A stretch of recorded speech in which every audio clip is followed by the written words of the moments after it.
Բարի երեկո, Ազատության ուղիղ եթերում լրատվական կենտրոնն է, դիտեք այս ծրագրում։ Երկրորդ նախագահ Ռոբերտ Քոչարյանն ու նրա որդին Սեդրակ Քոչարյանը այսօր ձերբակալվել են։ Նրանց եւ նախկին այլ բարձրաստիճան պաշտոնյաների մեղադրանքներ են առաջադրվել։ Նրանց շարքում է երրորդ նախագահ Սերժ Սարգսյանը։ Խորհրդարանն ընդունեց կառավարության առաջիկա 5 տարիների ծրագիրը միայն իշխող քաղաքացիական պայմանագրի քվեներով, տնտեսությանը անդրադարձ գրեթե չեղավ։ Հայաստանի եւ Ադրբեջանի ներկայացուցիչները Լաչինում քննարկել են էլեկտրաէներգիայի ներմուծման եւ արտահանման հնարավորությունները եւ էներգետիկ ենթակառուցվածքները փոխկապակցելու տարբերակները։ Ուկրաինան Միացյալ Նահանգների եւ Եվրամիության պաշտոնյաներին է ներկայացրել պատերազմի դադարեցման իր մեկեջանոց ծրագիրը, Կրեմլն արդեն իսկ մերժել է նախաձեռնությունը։ Եվ այսպես նախորվա գլխավոր թեմայի մասին, առավոտից իրավապահների ուշադրության կենտրոնում նախկին բարձրաստիճան պաշտոնյաներ են։ Նախ երկրորդ նախագահ Ռոբերտ Քոչարյանն ու նրա ավագ որդին Սեդրակ Քոչարյանը ձերբակալվեցին, ԱԱԾ-ն նաև ազգային ժողովի պատգամավոր Լևոն Քոչարյանի տանն էր։ Քրեական հետապնդում է հարուցվել ոչ միայն Քոչարյանների, այլև երրորդ նախագահ եւ պաշտպանության նախկին նախարար Սերժ Սարգսյանի եւ բարձրաստիճան այլ նախկին պաշտոնյաների նկատմամբ։ Վաղարավոտյան ԱԱԾ դիմակավորված անձինք մտել են երկրորդ նախագահ Ռոբերտ Քոչարյանի եւ նրա երկու որդիների Սեդրակ Քոչարյանի եւ Հայաստան Դաշինքի պատգամավոր Լևոն Քոչարյանի բնակարաններ։ Ռոբերտ Քոչարյանն ու Սեդրակ Քոչարյանը անմիջապես ձերբակալվել են, բերման են ենթարկվել հակակոռուպցիոն կոմիտե, որտեղ նրանց մեղադրանքներ են առաջադրվել փողերի լվացման եւ կաշառք ստանալու հոդվածներով։ Իրավապահ կառույցը նրանց կալանավորելու միջնորդություն է ներկայացրել։ Լևոն Քոչարյանը պատգամավորական անձեռնմխելիություն ունի եւ առանց խորհրդարանի համաձայնության նրան ձերբակալելու իրավունք իրավապահները չունեն։ Երկրորդ նախագահի ինքնազգացողությունը սակայն ժամեր անց հակակոռուպցիոն կոմիտեում կտրուկ վատացել է։ Շտապ օգնություն է կանչվել, արձանագրվել է Զարկերակի բարձր ճնշում, որից հետո նրան տեղափոխել են Սուրբ Գրիգոր Լուսավորիչ բժշկական կենտրոն։ Ռոբերտ Քոչարյանի խոսնակ Բագրատ Միկոյանն Ազատությանը փոխանցեց, որ երկրորդ նախագահը վերջին շրջանում բժշկական միջամտության է ենթարկվել եւ բժշկի ցուցումով նա տեղափոխվել է հիվանդանոց։ Քոչարյանի կրտսեր որդին Լևոն Քոչարյանն այսօր ավելի ուշ հաստատեց, հայրը մոտ 2 շաբաթ առաջ վիրահատվել էր։ Այո, սրտի հետ կապված կար խնդիր, մոտ 2 շաբաթ առաջ երևի, այդպես, կարծում եմ։ Լևոն Քոչարյանի տանը ԱԱԾ դիմակավորված աշխատակիցներին դիմավորել են նրա 3 անչափահաս երեխաները։ Փաստաբան Տաթևիկ Սողոյանը, որ ոչ իրավաչափ է համարում ալֆա ջոկատի ներգրավմամբ իրականացված գործողությունները, ուզարկությունից հետո ասաց, որ երեխաները շփոթված էին։ Դուրը Ռոբերտ Քոչարյան կրտսերն է բացել ու ասենց ասում էր Էս ինչ են անում այս մարդիկ այստեղ։ Լևոնի կինն էլ փորձում էր փոքրիկին բացատրել, որ չգիտեմ, հնարավոր է Սպայդերմենն է եկել։ Վարչապետ Նիկոլ Փաշինյանն այսօր խորհրդարանից շտապել է արդարացնել մանկահասակ երեխաների ներկայությամբ իրականացված իրավապահների գործողությունները, նշելով, որ պետությունը աշխատում է։ Քրեական գործը պետք է խոզարբախի ԱԱԾ-ն գնացել։ Բա ով բանին քննիչին է մեկին մենակ ուղարկեն, որ բան անեք, վրա տակ մի հատ էլ գլուխ գովակ, ասեք, տեսակ ինչ ուզեղ տղեկ էինք, բան արեցինք, չթողեցինք, բա պետությունա պետք է աշխատի, բա ասել են պետության համը բերանները տա մնալու, հենց մի քիչ զգանք, որ այդ համը բերանները թուլացել է, պետությունը, ժողովրդի պետությունը բերաններից իջնելու է։ Փաստաբանների փոխանցմամբ Լևոն Քոչարյանի տանը այսօր քննիչները ապօրինի ձեռք բերված գույքին առնչվող թանկարժեք իրեր են փնտրել, անգամ ափսեների արտադրությունն են ստուգել, բայց այդպես էլ որևէ բան չեն գտել։ Սպասքի հետևի լոգոներն էին բացում, սկսում նայել, ուզում էին հասկանալ ինչ որ ուլտրա թանկարժեք բաներ կան։ Իդեպ փաստաբան Տաթևիկ Սողոյանը տեղեկացրեց, որ քննիչը ընդամենը 3 է պատգամավորի տանը խուզարկություն անելու թույլտվություն ստացել, այսինքն ըստ փաստաբանի խորհրդարանում Լևոն Քոչարյանի եւ վարչապետ Նիկոլ Փաշինյանի սուր բանավեճից հետո 3 Լևոն Քոչարյանը նաև վիրավորական որակումներ էր հնչեցրել Փաշինյանի հասցեին, ինչին ի պատասխան վարչապետը սպառնացել էր, դատելու է։ Մեզ էլ ասում են Արցախը կործանած, հազարավոր զոհեր բերած, այդ պիղծ դավաճանը ինչի է մինչև հիմա կարում լինի այս բան։ Այն ինչ որ ես ձեզ ասեցի, ես այո, ձեզ դատում եմ եւ ես ձեզ դատելու եմ եւ պատրաստ եմ նույն դատով դատվել։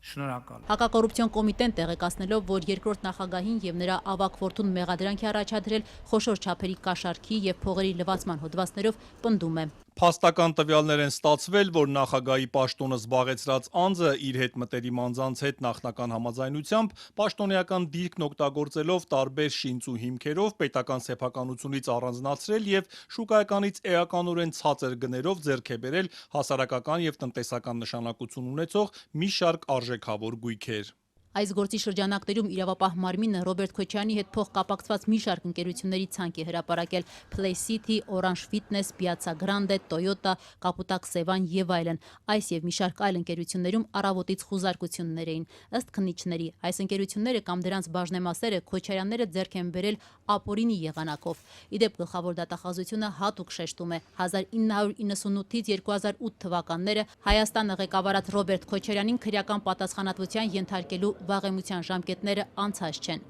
Հակակոռուպցիոն կոմիտեում երկրորդ նախագահին մեղսագրվող գործի շրջանակներում ընդհանուր առմամբ ձերբակալվել է 6 անձ։ Մեղադրանք է առաջադրվել 10 անձի, այդ թվում երրորդ նախագահ Սերժ Սարգսյանին, ծանր հետևանքներ առաջացրած պաշտոնեական լիազորությունները չարաշահելու համար։ Սերժ Սարգսյանին սակայն հակակոռուպցիոն կոմիտեն ձերբակալելու որոշում դեռ չի կայացրել։ Այսօր կոմիտե հրավիրվելուց հետո նա ազատ արձակվեց։ Դատելով Սարգսյանի այսօրվա կարճ արձագանքից նա իրեն հասցեագրված մեղադրանքից դեռևս գլուխ չի հանում, ինչպես ինքն ասաց, բան չի հասկանում։ Երբ որ գործերը ստանում,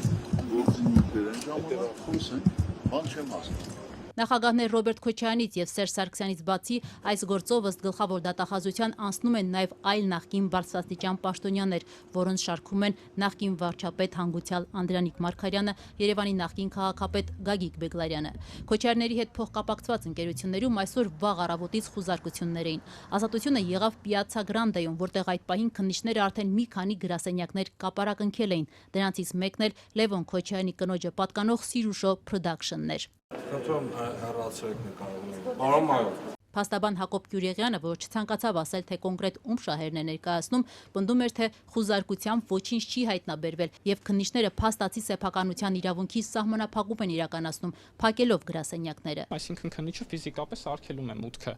որոշակի տարածք, մինչդեռ սեփականության իրավունքի սահմանափակումը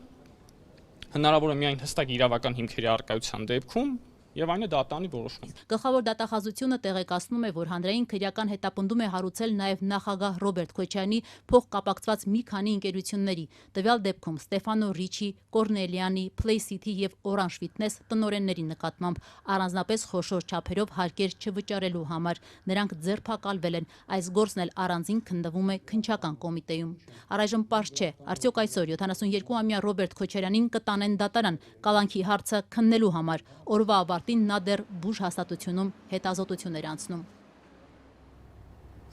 Ազգային ժողովում էլ թեժ էր, մինչ Քոչարյանների տներում եւ ընկերություններում իրավապահները գործողություններ էին անցկացնում եւ նախկին բարձրաստիճան պաշտոնյաների նկատմամբ մեղադրանքեր հարուցվում, վարչապետ Նիկոլ Փաշինյանը խորհրդարանի ամբիոնից կառավարության ծրագրի մասին եզրափակիչ ելույթում կրկնեց նախընտրական շրջանի սպառնալիքները։ Ուշագրավ եւս մի հայտարարությունն էլ մարտի 1-ի գործով էր։ Փաշինյանը ուղիղ Ռոբերտ Քոչարյանին մեղադրեց մարտի 1-ի համար, քննադատության սլաքն ուղղեց նաեւ դատաիրավական համակարգի ուղղությամբ, որ բացահայտված այդ գործը տարիներ շարունակ ձգձգում են։ Ունեմ լեգիտիմություն, ասել եմ կզցնելու եմ, ուրեմն կզցնելու եմ։ Բարից դե յուրե իմաստով։ Վարչապետ Նիկոլ Փաշինյանն այսօր ազգային ժողովում կրկնեց սպառնալիքները, որ նախընտրական շրջանում հնչեցրել էր ընդդիմախոսների Սամվել Կարապետյանի, Գագիկ Ծառուկյանի, Սերժ Սարգսյանի եւ Ռոբերտ Քոչարյանի հասցեին։ Առաջին երկուսի նկատմամբ խափանման միջոցներ են կիրառված։ Այսօր նոր մեղադրանքներ է ներկայացվել նաեւ նախկին երկու նախագահներին Սերժ Սարգսյանին եւ Ռոբերտ Քոչարյանին։ Ատում եք հավանաբար նաեւ նախագահ Քոչարյանին, որտեղ ձեզ հետ չի պայմանավորվել։ Ինչպես շատերը 18 թվականից հետո ձեզ հետ պայմանավորված դուրս են եկել կամ պայմանավորված հետ չեն եկել։ Եվ նաև այն պատճառը, որ ինքը հաղթած երկրի ղեկավարը։ Երեք դուք այստեղ մի նկատառում եք անում, որ գիտեք, այդ ձեր հաղթած նախագահին ես հաղթել եմ։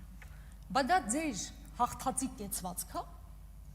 Հաղթած իրականում ընտրություն հաղթած, փաստացի երկրի ղեկավար հաստատված անձը նման վրեժխնդրությամբ լծվում բոլոր քաղաքական ուժերի նկատմամբ։ Մինչ իրավապահները Քոչարյանին, նաև նրա պատգամավոր որդու բնակարաններում խուզարկություններ էին անում, երկրորդ նախագահի առաջնորդած Հայաստան խմբակցությունը խորհուրդ է անում, պնդում էր, գործընթացն իրավական չէ, քաղաքական է, իրավապահները կատարել են վարչապետի հրահանգը։ Լևոն Քոչարյան, Նիկոլ Փաշինյան երեկվա սուր հակադարձություններից ժամեր անց։ Վայ, հրահանգը տվեց։ Լալահարաջ Թվարկելով այն գույքերը, որոնք իրավապահների պնդմամբ Քոչարյանն ու նրա ընտանիքի անդամները խախտումներով են ձեռք բերել, Նիկոլ Փաշինյանը հայտարարեց. Թե հրահանգ, Ժողովուրդ ջան, ես հրահանգը ստեղ չեմ տվել։ Ես հրահանգը տվել եմ Հանրապետության հրապարակում 2026 թվականի հունիսի 5-ին։ Ես 8 տարի վարչապետ եմ Հայաստանի Հանրապետության։ Ինչի Կասկադում ես հող չունեմ, ինչի Սևանի ափին հանգստյան տուն չունեմ, ինչի հյուրանոց չունեմ։ Իրանք շուստրի ուժեղ տղեկն են, հայրենասեր, ես եմ միամիտն եմ։ Վարչապետը ձեռնպահ չմնաց մեկնաբանել նախաքննության փուլում գտնվող գործը։ Իրավապահների թվարկած ենթադրյալ խախտումները փաստ համարեց, բայց ոչ նորություն։ Իրավապահներին միակ հարցը, որ ուներ վարչապետը, ինչու 8 տարի հետո։ Քոչարյանի թիմն է ասում, եթե անօրինականություն լիներ, 8 տարվա ընթացքում այս իշխանությունը գտած կլիներ։ Այո, պետք է նստեն։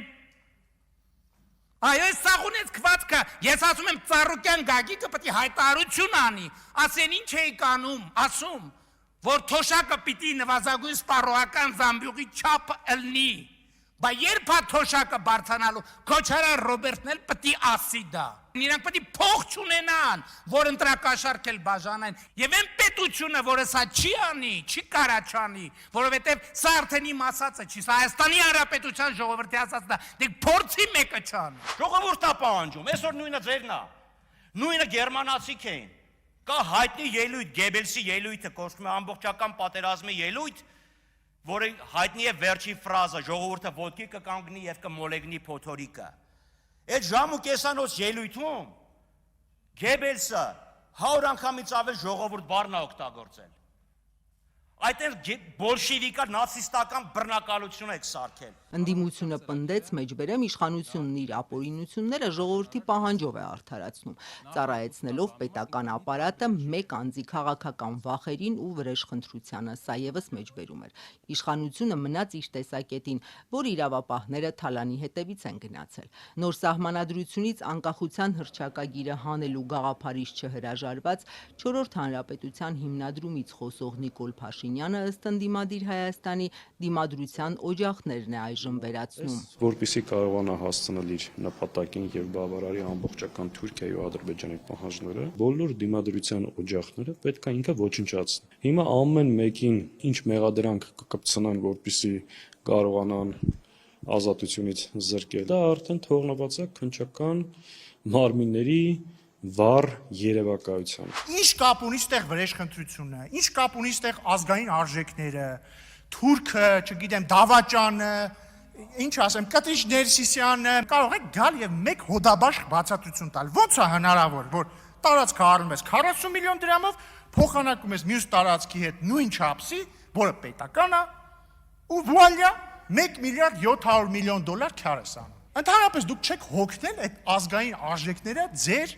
առաջնորդի ենթադրյալ գողոնի վահանի վերածելուց։ Նիկոլ Փաշինյանն ասում էր այսօրվա գործողություններն ուղերձ է նաև իր մտերիմներին։ Նա հիշեց նաև Հովիկ Աղազարյանին, որով իրավապահները ակտիվորեն սկսեցին հետաքրքրվել քաղաքացիական պայմանագրից հեռացվելուց հետո։ Ժողովրդից տարած ամեն ինչը այո մտնելու ենք, քանդելու ենք, վերցնելու ենք, վերադարձնելու ենք, կոպեկ, հատիկ։ Վարչապետ Փաշինյանն այսօր հայտարարեց 2008-ին նախագահի պաշտոնը զբաղեցրած Ռոբերտ Քոչարյանն է տվել մարտի 1-ի սպանությունների հրահանգը։ Գործը կրկնեց բացահայտված է։ Իսկ դատաիրավական համակարգին, որ նրա ձևակերպմամբ կառավարությունից անկախ է, մեղադրեց նախկին օլիգարխներից փող վերցնելու բացահայտումը հետաձգելու մեջ։ Հայաստանի իրավապահ համակարգը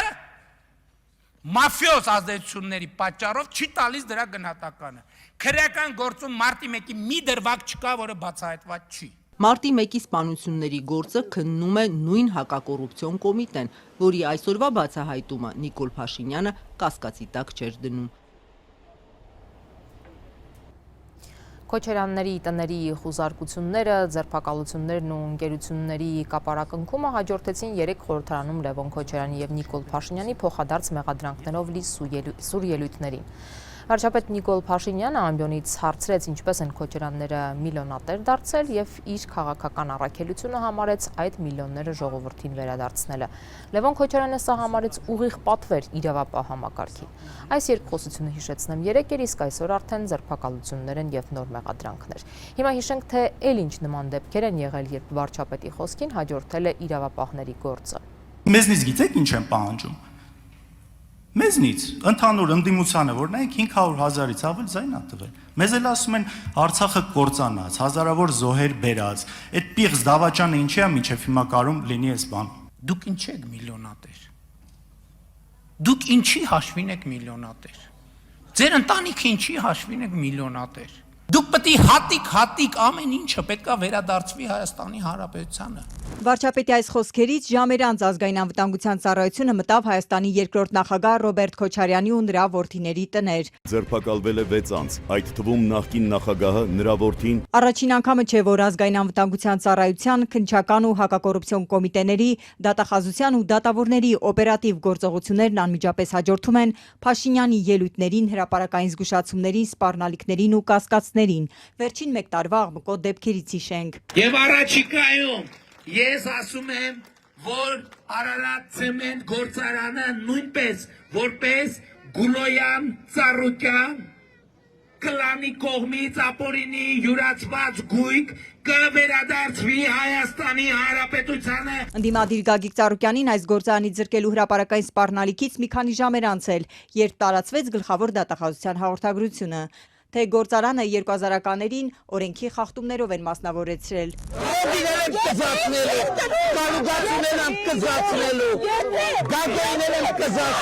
Խորհրդանական ընտրություններից 1 ամիս անց ազգային անվտանգության ծառայության աշխատակիցները շրջապատեցին Բարգավաճ Հայաստան կուսակցության առաջնորդի առանձնատունը։ Ժամեր շարունակ խուզարկեցին, ձերբակալեցին Ծառուկյանին, իրավապահները տնից տարան նույնիսկ նրա կենդանիներին, կապարակնքեցին գործարարին պատկանող տասնյակ ընկերությունների դռները։ Երկու ձեռնարկությունում պետությունը կառավարիչ նշանակեց, սպորտային համալիրն էլ անցավ Երևանի քաղաքապետարանի կառավարմանը։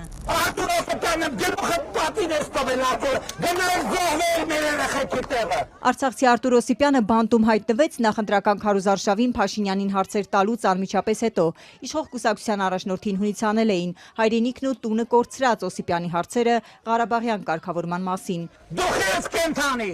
Դուք ես կենթանի, որ մի հատ էլ 5000 զոհի մասին եք խոսում։ Այդ տական։ Ողջ մնալու մեղադրանքից ժամեր անց Արտուր Օսիպյանը ազատությունից զրկվեց, 23 օր անցկացրեց բանտում ու ազատվեց հանրային աղմուկից հետո։ Որևէ մեկը հետաքննել է այդ մարդու գործունեությունը։ 3 շաբաթ առաջ ճեպազրույցի ժամանակ Փաշինյանը կոչ արեց իրավապահներին ուսումնասիրեն իր կաբինետի նախկին աշխատակից Լիպարի Դրմեյանի ունեցվածքն ու կապերը։ Ես հիմա նաև հրապարակային առիթից օգտվելով հաղորդում եմ տալիս հանցագործության մասին հնարավոր, չգիտեմ։ Որևէ մեկի անմեղության կանխավարկածը չեմ ուզում խախտեմ, բայց ես կարծում եմ, որ կոռուպցիայի կանխարգելման հանձնաժողովն էլ իրավապահ մարմիններն էլ պետք է քննարկեն։ Ոնց կարա պարզի, որ շենքում մասնավոր ընկերության շահերը սպասարկող մարդ ա եղել, հետո գնացել է։ Պետք է ստուգվեն հաշիվները, պետք է ստուգվի ունեցվածքը։ Վարչապետին անհանգստացնում էր, թե ինչու էր 1 տարի առաջ միջազգային իրավական հարցերով Հայաստանի ներկայացուցչի գրասենյակի նախկին ղեկավարը Սամվել Կարապետյանին պատկանող հեծի գործով կառավարության դիրքորոշմանը հակասող պնդում արել։ 1 ժամ էլ չէր անցել Փաշինյանի այս կոչից, կասկածներից, գլխավոր դատախազությունը հաղորդեց, ընթացք են տվել Դրմեյանի գործին։ Լիպարի Դրմեյանը հիմա անդիմադիր գործիչ է, ընտրություններում Միասնության թևեր կուսակցության ընտրական ցուցակում էր ու ներկայացուցիչը սահմանադրական դատարանում։ Քանի որ ես միշտ եղել եմ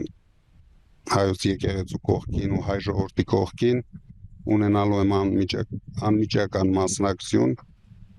եթե չհաջողվի քաղաքական գործիչներին,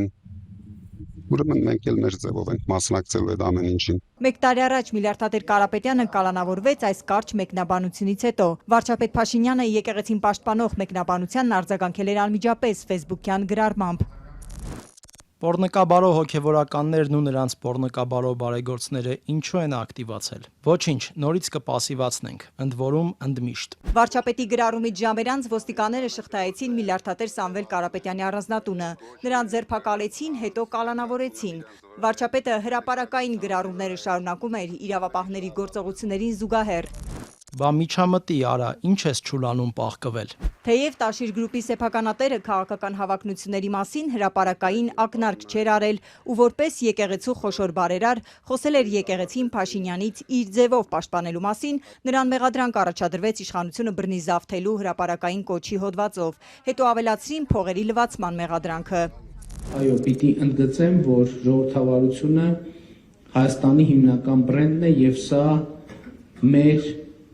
համոզմունքն է եւ սա մեր ռազմավարությունն է։ Փաշինյանը պնդում է, որ Հայաստանում ժողովրդավարություն է ու այդ սկզբունքներով է գործում իր իշխանությունը, իսկ իրավապահներն էլ իր խոսքով պետությունից թալանածն են յետ բերում, բայց այս պահին ազատությունից զրկված են Փաշինյանի մեղադրանքները հերքող 3 հիմնական քաղաքական հակառակորդները։ Գագիկ Ծառուկյանը բանտում է Սամվել Կարապետյանը տնային կալանքի տակ, իսկ Ռոբերտ Քոչարյանը, որ մեղադրյալ էր մարտի 1-ի գործով, այսօր ձերբակալվեց նոր մեղադրանքով։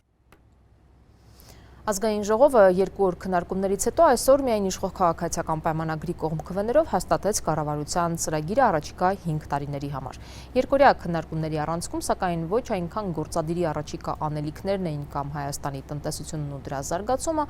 որքան լրիվ այլ թեմաներ անկլավներից մինչև եկեղեցու կարգավիճակ։ Որ կտրիչ ներսիսանը հայաստանյան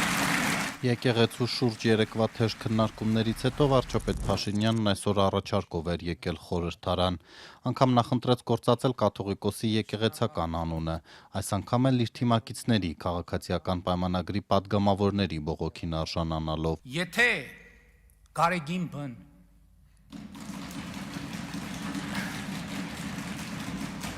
Էրիկա կամ կտրիչ ներսիսյանը Արեք դե ժողովուրդ, մի հարամարեք, չէ՞։ Չէ։ Տրամաբանությունը կոտրվեց։ Եթե ընդունի այդ օրակարգը, ես այս ամբիոնից հանդիսավոր կերպով ասում եմ, որ ես կնստեմ եւ իր հետ կքննարկեն ամենայն հարգանքով այդ օրակարգը։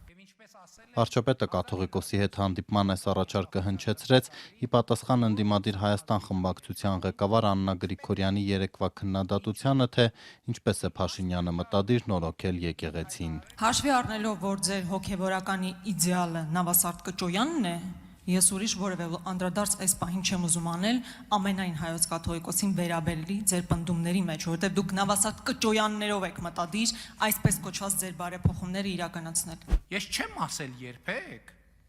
որ գիտեք ինչ, կան մերոնքականներ եւ կան ոչ մերոնքականներ,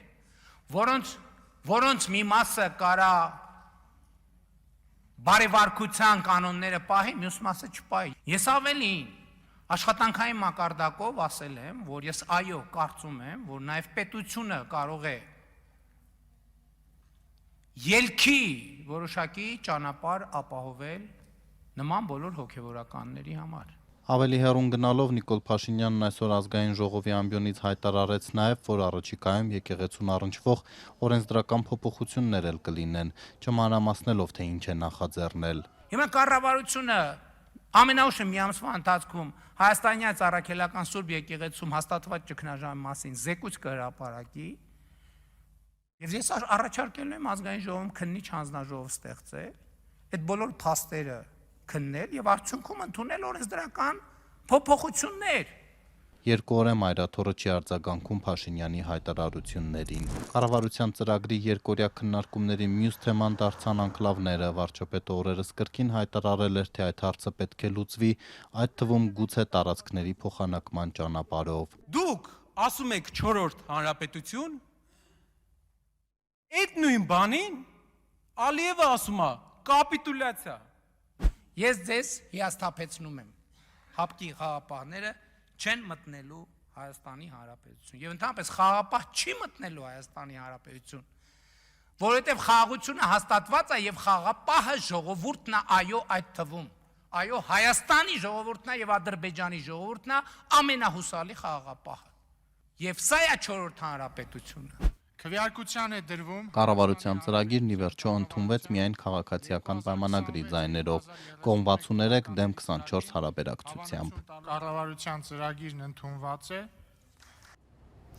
Այսօր հայ-ադրբեջանական հանդիպումը տեղի ունեցել Լաչինում, այս անգամ երկու երկրները քննարկել են էլեկտրաէներգիայի ներմուծման եւ արտահանման հնարավորությունները, բայց ոչ միայն։ Ըստ կողմերի քննարկվել են նաեւ երկու պետությունների էներգետիկ ենթակառուցվածքները, պետական սահմանին փոխկապակցելու հնարավոր տարբերակները։ Օրերս Ադրբեջանի նախագահ Իլհամ Ալիևը հայտնեց, որ Ադրբեջանից Սյունիքով Նախիջևան էլեկտրամատակարարման նախագիծը պատրաստ է եւ իրագործման համար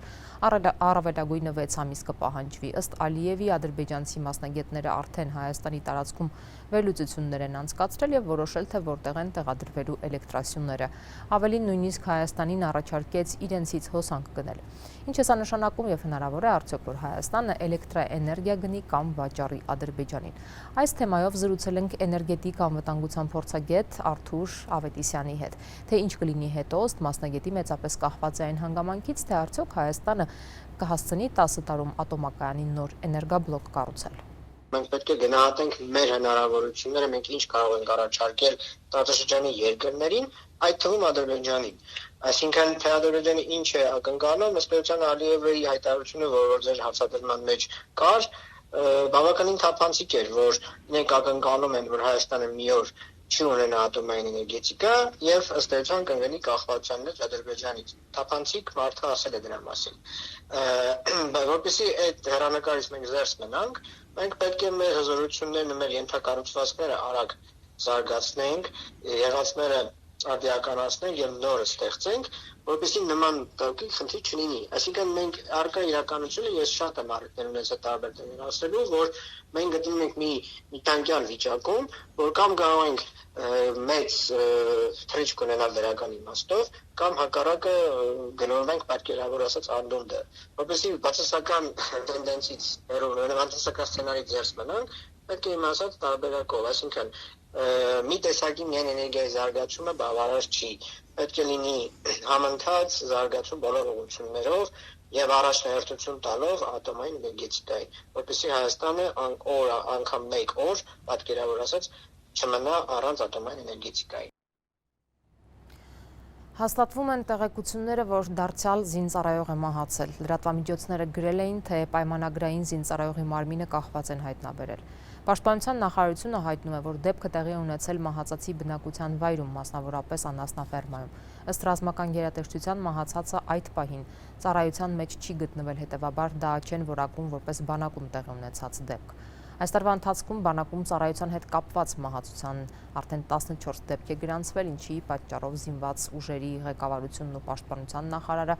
կոշտ քննադատության թիրախում են։ Եվրամիության անդամակցելու դիմումի գործընթացը առաջիկայում սկսելու մասին Երևանի հայտարարությունից հետո այսօր Ռուսաստանից արձագանքել են, որ Ռուսաստանը Հայաստանից հետ կվերցնի բոլոր արտոնությունները։ 10 գործակալության հետ զրույցում Պետդումայի միջազգային հարցերի հանձնաժողովի փոխնախագահ Ալեքսեյ Չեպան կրկնել է միտքը, որ Հայաստանը չի կարող երկու աթոռին միաժամանակ նստել։ Մոսկվան պնդում է Հայաստանը պետք է հանրաքվե անցկացնի ընտրություն կատարելով եվրոպական եւ եվրասիական միությունների միջև։ Վարչապետ Նիկոլ Փաշինյանը հայտարարել է, որ հանրաքվեն կկայանա, երբ Հայաստանը դիմի Եվրամիությանը դրական արձագանք եւ ճանապարհային քարտեզ ստանա։ Մոսկվայի այս շարունակական պահանջների ֆոնին վերջին 2 օրերին Ռուսաստանի դեսպանին են ընդունում հայաստանցի պաշտոնյաները, նախ ազգային ժողովի նախագահը, ապա անվտանգության խորհրդի քարտուղարը։ Ըստ Ալեն Սիմոնյանի գրասենյակի կողմերը քննարկել են Հայաստան-Ռուսաստան երկկողմ օրակարգին վերաբերելի հարցերի լայն շրջանակ։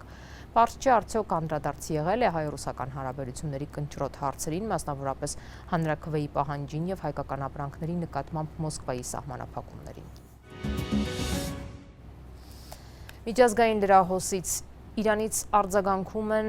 Ամերիկայի Միացյալ Նահանգների հայտարարած տնտեսական պատերազմին, թե կանխատեսել են այս սցենարը եւ պատրաստվել։ Երեկ Միացյալ Նահանգների ֆինանսների նախարարը հայտարարել էր, որ տնտեսական գրոհ են սկսում աշխարհով մեկ Իրանի ֆինանսական կապերի դեմ։ Այսօր Իրանից հակադարձել են այս կերպ նահանգներն ընդունում են, որ մարտի դաշտում հաջողության չեն հասել։ Իրանի դեմ Միացյալ Նահանգների նոր պատժամիջոցները հերթական անգամ կձախողվեն, քանզի Թեհրանը կանխատեսել էր, որ ԱՄՆ-ն նման քայլի կգնա եւ պատրաստվել էր նման սցենարին, հայտարարել է Իրանի էկոնոմիկայի նախարարը։ Ալի Մադանիզադեհը խոստովանել է, որ գնաճը, արժույթի արժեզրկումը եւ մի շարք ապրանքների պակասը լուրջ խնդիրներ են ստեղծում իրանցիների համար։ Ուստի կառավարությունը երկամյա ծրագիր է մշակել նոր պատժամիջոցներին դիմակայելու համար, նաեւ պատասխան միջոցներ կձեռնարկի։ Նրանք ցանկանում են տնտեսական ահաբեկչություն իրականացնել մեր դեմ, մենք եւս ունենք մեր գործիքները, գիտենք ինչպես խաղալ այս խաղը։ Այս անգամ նրանք չպետք է մտածեն, որ մեր պատասխանը կլինի զուտ պաշտպանական, նրանք պետք է ակնկալեն, որ մենք նաեւ կգնանք հարձակման։ Միաբևեռ աշխարհի դարաշրջանն ավարտվել է։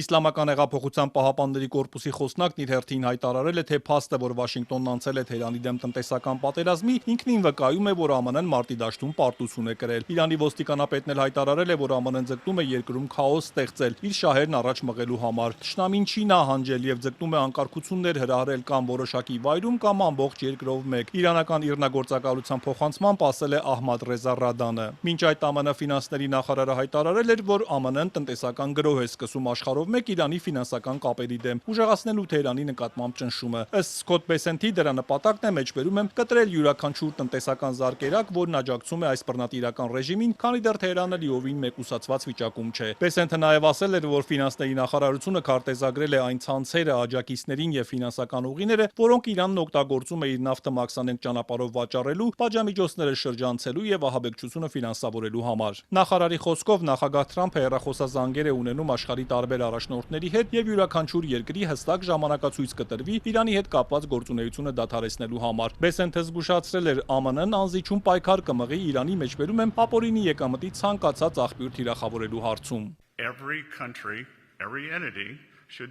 Յուրաքանչյուր երկիր ու կազմակերպություն պետք է հասկանա, որ պետք է պատրաստ լինի Միացյալ Նահանգների պատժամիջոցներին եւ ոչ ոք բացառություն չի լինի։ Բոլորին պատասխանատվության կենթարկենք եւ սա տնտեսապես խեղդելու է այս ռեժիմը։ Ոչ ոք չպետք է փորձի մեր վճռականությունը։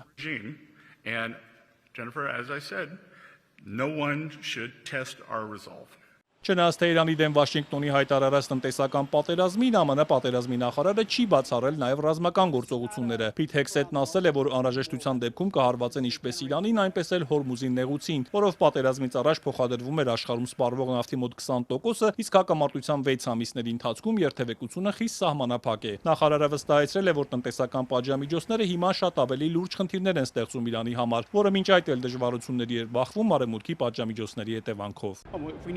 Եթե անհրաժեշտ լինեն ռազմական հարվածներ, կանենք դա։ Եթե Իրանն այնքան հիմար գտնվի, որ գերագնահատի իր հնարավորությունները կամ սադրի ամերիկյան զինուժին, կանենք այն, ինչ անհրաժեշտ է։ Սակայն տնտեսական ճնշումը, ինչպես գիտենք, ներկայումս ամենաշատն է վնասում նրանց։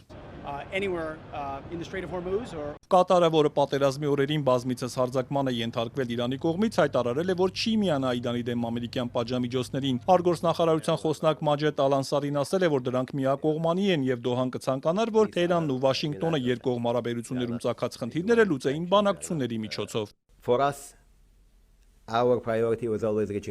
Մեզ համար առաջնահերթությունը միշտ եղել է դիվանագիտական լուծման հասնելը բանակցությունների միջոցով։ Մենք կոչ ենք անում կողմերին լիովին ներգրավվել բանակցություններին եւ միջնորդական ջանքերին, որ առաջնորդում են Կատարը, Պակիստանը եւ տարածաշրջանի մյուս խաղացողները, եւ մենք համարում ենք, որ դա այս ճգնաժամից դուրս գալու միակ ելքն է։